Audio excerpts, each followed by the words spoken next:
RSS এর 100 বছর পূর্তি অনুষ্ঠান, আর সেখান থেকে আরএসএস প্রধান মোহন ভাগবত তার বার্তা, আরএসএস থেকে অনেক মানুষ রাজনৈতিক দলে যোগ দিয়েছেন, সংঘকে অনেকে বিজেপির সঙ্গে তুলনা করে, এটা ভুল। আরএসএস ও বিজেপি এক নয়, সংঘকে বুঝতে হলে আগে সংঘ সম্পর্কে জানতে হবে, দেখতে হবে। বার্তা আরএসএস প্রধান মোহন ভাগবতের। কি বলেছেন তিনি একবার শোনাবো আপনাদের। संघ के स्वयंसेवक आज विभिन्न संगठनों में काम कर रहे हैं, तो कुछ लोग पॉलिटिक्स में भी है और सत्ता में भी है, इसलिए बहुत लोगों की ये प्रवृत्ति रहती है कि संघ को बीजेपी के द्वारा समझना तो बहुत बड़ी गलती होगी। संघ को समझना है तो संघ को ही देखना पड़ता है, और देख के समझ में न आने वाला संघ है, वो अनुभव करना पड़ता है। संघ के स्वयं আরএসএস এর 100 বছর পূর্তি অনুষ্ঠানে আরএসএস প্রধান মোহন ভাগবত তার এই মন্তব্য, সংঘকে অনেকে বিজেপির সঙ্গে তুলনা করে, এটা ভুল। আরএসএস ও বিজেপি এক নয়, বার্তা মোহন ভাগবতের।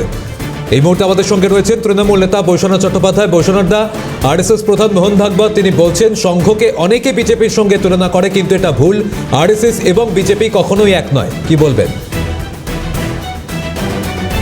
আমি জানি না, আমি তো কলকাতার বাইরে, আমি খবরটা ঠিক না দেখে বলতে পারবো না। তবে একটা ধারণা থাকে মানুষের যে আরএসএস বিজেপি কে সাপোর্ট করে, যার ফলে বিজেপি নানান ধরনের কাজ করে বেড়াচ্ছে, দেশে ক্ষতি করছে।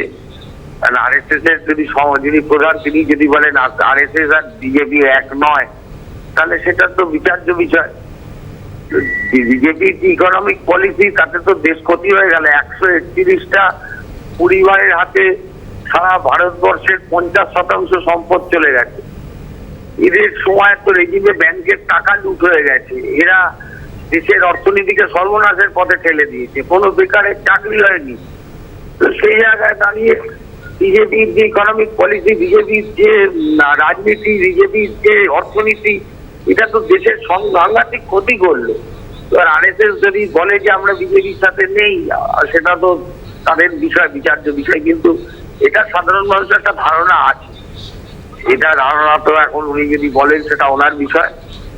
তবে বিজেপি নামক দলটির রাজনীতির যোগ্য নয়, এটুকু বলতে পারি। ধন্যবাদ বৈশ্বনাথ। আমরা কথা বলছিলাম তৃণমূল নেতা বৈশ্বনাথ চট্টোপাধ্যায়ের সঙ্গে।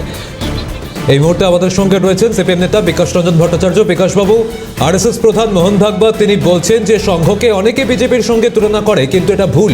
আরএসএস এবং বিজেপি কখনোই এক নয়, কি বলবেন? কথাই বলেছেন, আরএসএস হচ্ছে পিতা, বিজেপি হচ্ছে সন্তান, এক হবে কি করে? বিজেপির জন্মদাতা হচ্ছে আরএসএস এবং তার পূর্বপুরুষ হচ্ছে হিন্দু মহাসভা। ভগবত এটাই বলার চেষ্টা করেছেন যে আমাদের শুধুমাত্র একজন তো এক হতে পারে না, আমাদের তো মমতাও আছে, ও ভিন্ন ভিন্ন রাজ্যে এরকম বিভিন্ন অনেক আছে সন্তানেরা। অতএব আরএসএস বিজেপি এক করবেন না, আমরা পিতা, ওরা সন্তান, এটাই উনি বোঝাতে চেয়েছেন। কি বাদিকে রে? ধন্যবাদ বিকাশবাবু। সিপিএম নেতা বিকাশ রঞ্জন ভট্টাচার্য ছিলেন আমাদের সঙ্গে। আরএসএস থেকে অনেক মানুষ রাজনৈতিক দলে যোগ দিয়েছেন, কিন্তু সংঘকে অনেকে বিজেপির সঙ্গে তুলনা করে, এটা ভুল। আরএসএস ও বিজেপি এক নয়, বার্তা মোহন ভাগবতের। কি বলেছেন একবার তিনি আবারও আপনাদের শোনাই।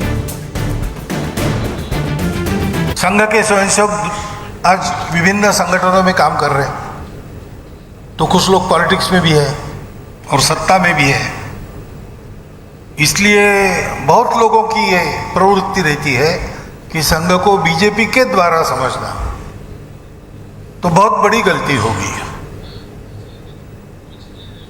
संघ को समझना है तो संघ को ही देखना पड़ता है, और देख के समझ में न आने वाला संघ है, वो अनुभव करना पड़ता है।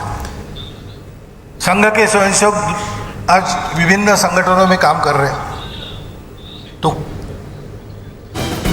আরএসএস থেকে অনেক মানুষ রাজনৈতিক দলে যোগ দিয়েছেন, সংঘকে অনেকে বিজেপির সঙ্গে তুলনা করে, এটা ভুল। আরএসএস ও বিজেপি এক নয়, মন্তব্য আরএসএস প্রধান মোহন ভাগবতের। আরএসএস থেকে অনেকে রাজনৈতিক দলে যোগ দিয়েছেন, সংঘকে অনেকে বিজেপির সঙ্গে তুলনা করে, এটা ভুল। আরএসএস ও বিজেপি এক নয়। আজ আরএসএস এর 100 বছর পূর্তি অনুষ্ঠান থেকে এমনই বার্তা আরএসএস প্রধান মোহন ভাগবতের। আবারও একবার শোনাবো আপনাদের কি বলেছেন মোহন ভাগবত।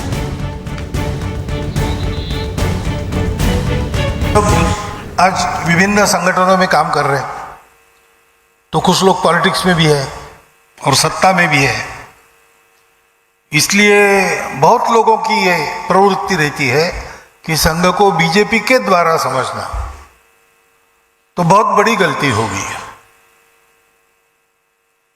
संघ को समझना है तो संघ को ही देखना पड़ता है, और देख के समझ में न आने वाला संघ है, वो अनुभव करना पड़ता है। संघ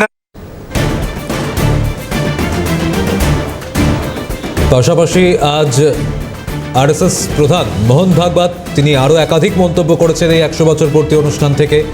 সেই অনুষ্ঠান থেকে তিনি বলেন, কোনো রাজনৈতিক উদ্দেশ্যে সংঘ তৈরি হয়নি, কারো স্পর্ধাতেও চলে না সংঘ, কোনো পরিস্থিতির প্রতিক্রিয়ায় সংঘ শুরু হয়নি। মন্তব্য আরএসএস প্রধান মোহন ভাগবতের। কি বলেছেন তিনি আরও শোনাবো। संघ किसी राजनीतिक उद्देश्य से नहीं निकला, संघ किसी की स्पर्धा में नहीं चला है, संघ किसी परिस्थिति के प्रतिक्रिया में नहीं शुरू हुआ, और न ही संघ किसी के विरोध को मन में लेकर खड़ा हुआ। यह संघ हिंदू समाज के संगठन, उन्नति और संरक्षण के लिए चला है।